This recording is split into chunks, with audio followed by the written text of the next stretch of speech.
hello everyone आशा करूँ अपना সকলে ভালে আছে মোৰ আন এটা ভিডিঅ'ত আপোনালোক সকলোকে স্বাগতম জনাইছোঁ এয়া আমি সায়েন্স মিউজিয়াম যাওঁতে তাৰ কেম্পাছৰ ভিতৰতে মানে আৰু বহুকেইখিনি এনেকুৱা ঠাই আছে যিকিখিনি ফুৰিবলগীয়া ৰ'ডালটো ফিছ পোৱা আছে আৰু জুৰাছিক পাৰ্কো আছিলে তাত তাৰপিছত ইয়াতে মানে বহুকেইখিনি এনেকুৱা ঠাই আছে দেখিবলগীয়া বা চাবলগীয়া জেগা আছে মানে তো আপোনালোকে চাব পাৰে তো ইয়াতে মানে একুৰিয়াম আছে তো বিভিন্ন ধৰণৰ ফিছ ইয়াতে ৰখা হৈছে তো আমিও মানে সেয়াকো চালোঁ ধুনীয়াকৈ দেখিছেনে বিভিন্ন ধৰণৰ মানে ইয়াতে বিভিন্ন ধৰণৰ প্ৰজাতি আছে ফিছৰ ইয়াত ধুনীয়াকৈ মানে তেওঁলোকে ইয়াতে ৰাখি থোৱা হৈছে ইয়াত দেখিছেনে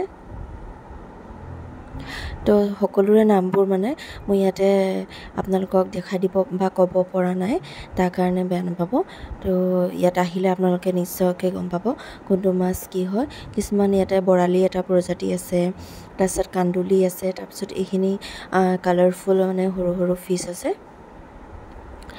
তাৰপিছত এইটো এটা দেখিছেনে এইটো এটা জাত মানে বিৰাটেই ধুনীয়া প্ৰজাতি হয়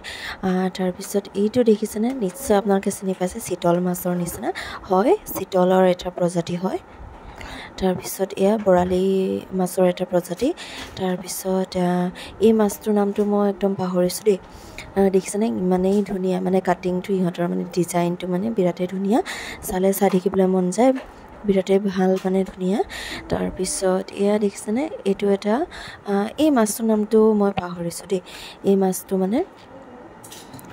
আমাৰ ইয়াতে মানে তো কমল কাপ নে এনেকুৱা টাইপৰ কিবা এটা আছিলে কি কৰিবলৈ আহিছা এইয়া ডাইনাছ আমি জুৰাছিক পাৰ্কত আহি গ'লোঁ তাৰপিছত আৰু এটা জেগালৈ লৈ আহিছোঁ আপোনালোকক গ'লোঁ তাৰ কেম্পাছৰ ভিতৰতে গৈছিলোঁ তো বহুতকেইখিনি এনেকুৱা ঠাই আছে ফুৰিবলগীয়া এয়া একদম মানে জুৰাছিক পাৰ্কৰ নিশ্চয়কৈ তেনেকুৱাকৈ মানে ৰখা হৈছে ধুনীয়াকৈ ইয়াতে ডাইনাছৰ আছে মানে সৰু ল'ৰা ছোৱালী আৰু বিৰাটেই ভাল পাব আহি পেলাই সিহঁতক আপোনালোকে আনিব ভাল পাব আমাৰ বেটাই কিন্তু বিৰাটেই এনজয় কৰিছে ভাল পাইছে সি কৈছে আমাৰ জুৰাছিক পাৰ্কত আহি গ'লোঁ তো এয়া ময়ো অকণমান ভিডিঅ' কৰি ৰাখিলোঁ আপোনালোকৰ মাজত দেখুৱাবলৈ কাৰণে বুলি তাৰপিছত এয়া মই অকণমান ৰিলছ অকণমান বনাওঁ বুলি ভাবিলোঁ কিন্তু প্ৰায় টাইমটো মানে ইয়াতে মানে আপোন পাহৰা হৈ গ'লোঁ মই পাহৰি গ'লোঁ ৰিলছ বনোৱাৰ কথা একেবাৰে ইয়াৰ পৰাই মানে কাটিং কৰি কৰি মানে এডিটিং কৰি কৰি দিব লাগিব ভিডিঅ' ৰিলছ বনাব লাগিব ইয়াৰ পৰা তো ইয়াত দেখিছেনে বিৰাট ধুনীয়াকৈ মানে সজাই থোৱা আছে আৰু ইয়াতে বিভিন্ন ধৰণৰো গছ আৰু ফুল ফল বিভিন্ন ধৰণৰ আছে মানে ইয়াতে তাৰপিছত বিৰাটেই ধুনীয়াকৈ সজাই তো আজিৰ ভিডিঅ'টো ইমানেই আজিলৈ আহিছোঁ তেনেহ'লে বাই